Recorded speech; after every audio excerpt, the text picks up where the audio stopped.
నమస్కారం. ఈరోజు మనం ఒక ఆసక్తికరమైన విషయాన్ని చర్చిద్దాం.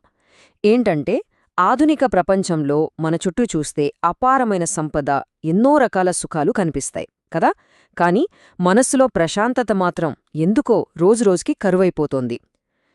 శివానందమూర్తి గారి ఒక అద్భుతమైన ప్రవచనం ఆధారంగా ఈ విచిత్రమైన వైరుధ్యం వెనుకున్న కారణాలేంటో లోతుగా చూద్దాం.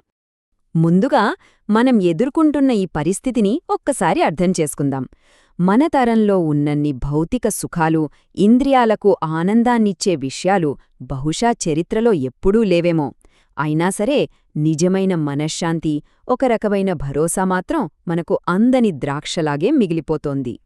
ఈ స్లైడ్ చూస్తే మనకు విషయం చాలా స్పష్టంగా అర్థమవుతుంది. ఒకవైపు ప్రకృతి మనకు అన్ని సమృద్ధిగానే ఇస్తోంది. జనాభా ఎంత పెరిగినా ఆహారానికి, వనరులకి కొదవలేదు. కాని మరోవైపు చూస్తే మనుషుల మనసులో శాంతి, భద్రతాభావం తగ్గిపోతున్నాయి. దీనికి కారణం ప్రకృతి కాదన్మాట. మన సుఖదుఖాలకు, మన దారిద్ర్యానికి, మన అశాంతికి పూర్తిగా మనుషులే బాధ్యులు. చూసారా, అసలు పాయింట్ ఇదే. ఈ ఒక్క వాక్యం ఈ మొత్తం విశ్లేషణకు మూలస్తంభం లాంటిది. మన లోపల మనం ఎలా ఫీలవుతున్నామనేది మన చర్యలు, మన ఆలోచన విధానం మీదే ఆధారపడి ఉంటుంది. అంతేకాని బయట వనరులు లేవనో, ఇంకేదో కారణం వల్లనో కాదు. సమస్య బయట వెతకడం ఆపి మన లోపల చూడాలన్నమాట. సరే, సమస్య మనుషుల్లోనే ఉందని అర్థమైంది. మరి దాని మూల కారణమేంటి? దాన్ని పరిశీలించాలంటే మనం మన బాహ్యేంద్రియాలకు, అంటే కళ్ళు, చెవులు, నాలుక, వీటికి, మన లోపలుండే అంతరాత్మకు మధ్య ఉన్న తేడాని తెలుసుకోవాలి. ఇది చాలా ముఖ్యం. ఈ ప్రవచనంలో అంతఃకరణ అనే పదం చాలా కీలకం.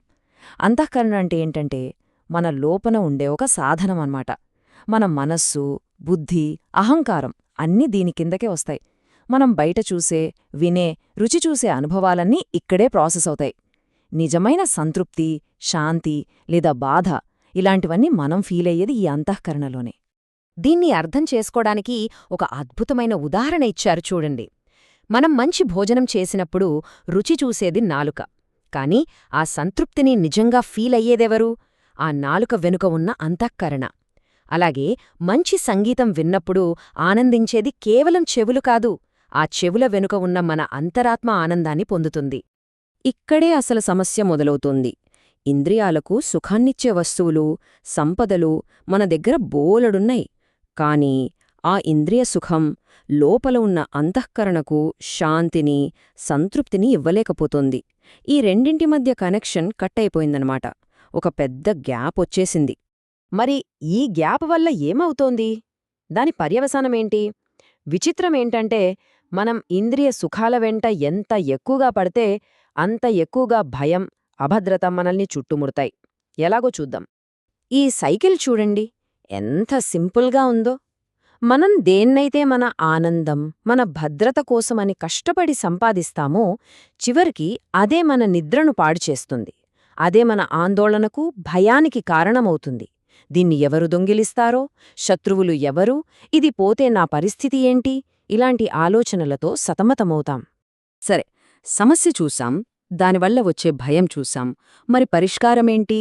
ఇంద్రియాలకు, అంతరాత్మకు మధ్య ఏర్పడిన ఈ దూరాన్ని తగ్గించడానికి ఒకటే మార్గముంది.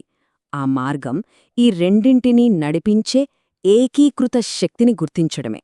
పరిష్కారం చాలా సింపుల్గా మొదలవుతుంది. ఫస్ట్ పాయింట్, మనకున్న ఈ ఇంద్రియాలు ఎక్కడ్నుంచి వచ్చాయి?